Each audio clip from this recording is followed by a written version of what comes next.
آج سے ہزاروں سال قبل کی بات ہے کہ ملک بابل میں ایک بادشاہ کی حکومت تھی جس کا نام نمرود تھا۔ نمرود نہایت ہی سرکش اور ظالم شخص تھا۔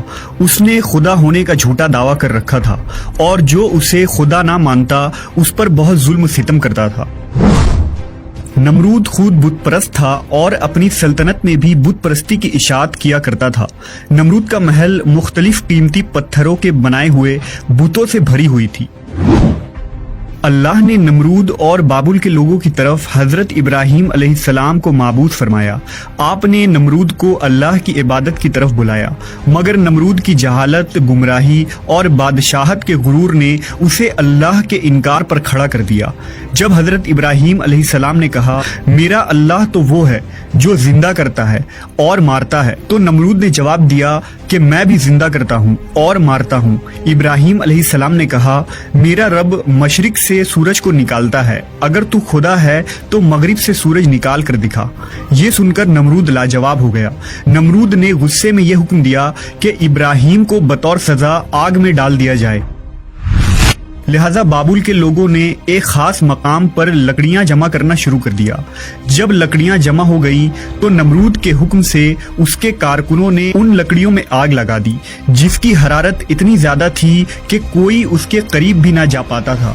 جب حضرت ابراہیم علیہ السلام کو اس جلتی ہوئی آگ میں پھینکا گیا تو اللہ کے حکم سے وہ آگ ٹھنڈا ہو گیا۔ جب نمرود کو یقین ہوا کہ آگ ابراہیم علیہ السلام کا کچھ بھی نہیں بگاڑ سکتی تو اس نے آپ کو آزاد کر دیا، مگر نمرود اور اہل بابل نے اس معجزے کے بعد بھی اللہ اور اس کے سچے پیغمبر پر ایمان نہ لایا۔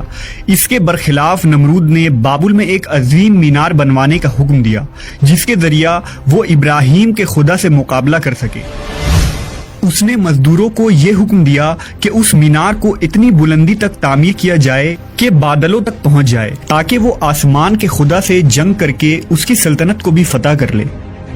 جب یہ مینار تعمیر ہوا اور بادلوں کو چھونے لگی تو نمرود اس پر چڑھ کر خدائی کا دعویٰ کرتا تھا اور آسمان کی طرف دیکھ کر خدا کو للکارتا اور لوگوں سے کہتا کہ آسمان کا خدا کچھ جواب نہیں دے رہا ہے کیونکہ وہ میرا مقابلہ نہیں کر سکتا۔ لہٰذا یہ دیکھ کر نمرود کو پوجنے والوں کی تعداد میں اور تیزی سے اضافہ ہو رہا تھا اور جوق در جوق لوگ اس کے آگے سجدہ ریز ہوا کرتے تھے۔